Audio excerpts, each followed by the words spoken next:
A man who dares to waste 1 hour of time has not discovered the value of life. Ignorance more frequently begets confidence than does knowledge. Animals, whom we have made our slaves, we do not like to consider our equal. Man tends to increase at a greater rate than his means of subsistence. The love for all living creatures is the most noble attribute of man. My mind seems to have become a kind of machine for grinding general laws out of large collections of facts. I have tried lately to read Shakespeare, and found it so intolerably dull that it nauseated me. On the ordinary view of each species having been independently created, we gain no scientific explanation. A scientific man ought to have no wishes, no affections, a mere heart of stone. I am not apt to follow blindly the lead of other men. The mystery of the beginning of all things is insoluble by us, and I for one must be content to remain an agnostic. Intelligence is based on how efficient a species became at doing the things they need to survive. Blushing is the most peculiar and most human of all expressions. I love fools' experiments. I am always making them. The highest possible stage in moral culture is when we recognize that we ought to control our thoughts. This preservation of favorable variations and the rejection of injurious variations, I call natural selection or the survival of the fittest. One general law, leading to the advancement of all organic beings, namely, multiply, vary, let the strongest live and weakest die. If the misery of our poor be caused not by the laws of nature, but by our institutions, great is our sin. The survival of preservation of certain favored words in the struggle for existence is natural selection. Keep steadily in mind that each organic being is striving to increase, that each at some period of its life, has the struggle for life, and suffer great destruction. The war of nature is not incessant. The vigorous, the healthy, and the happy survive and multiply. I have called this principle, by which each slight variation, if useful, is preserved, by the team of natural selection.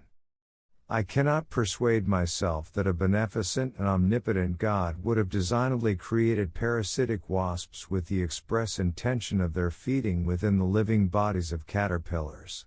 It is those who know little, and not those who know much, who so positively assert that this or that problem will never be solved by science. Man tends to increase at a greater rate than his means of subsistence. To kill an error is as good a service as, and sometimes even better than, the establishing of a new truth or fact. A moral being is one who is capable of reflecting on his past actions and their motives, of approving of some and disapproving of others. It is not the strongest of the species that survives, nor the most intelligent that survives. It is the one that is the most adaptable to change. There is grandeur in this view of life, with its several powers, having been originally breathed by the Creator into a few forms or into one. Besides love and sympathy, animals exhibit other qualities connected with the social instincts which in us would be called moral. Great is the power of steady misrepresentation.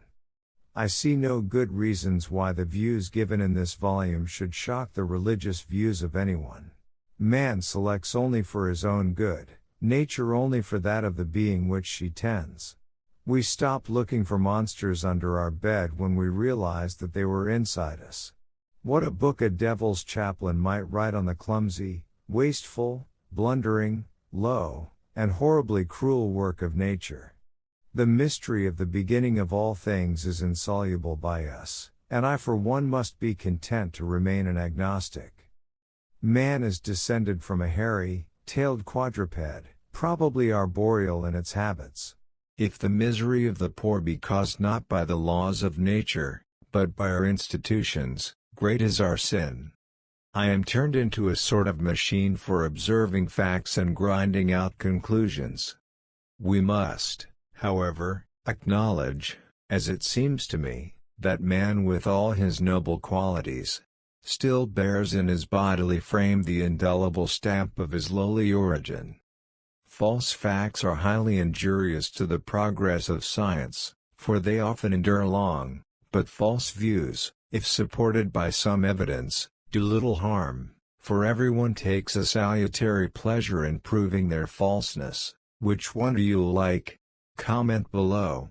Thank you.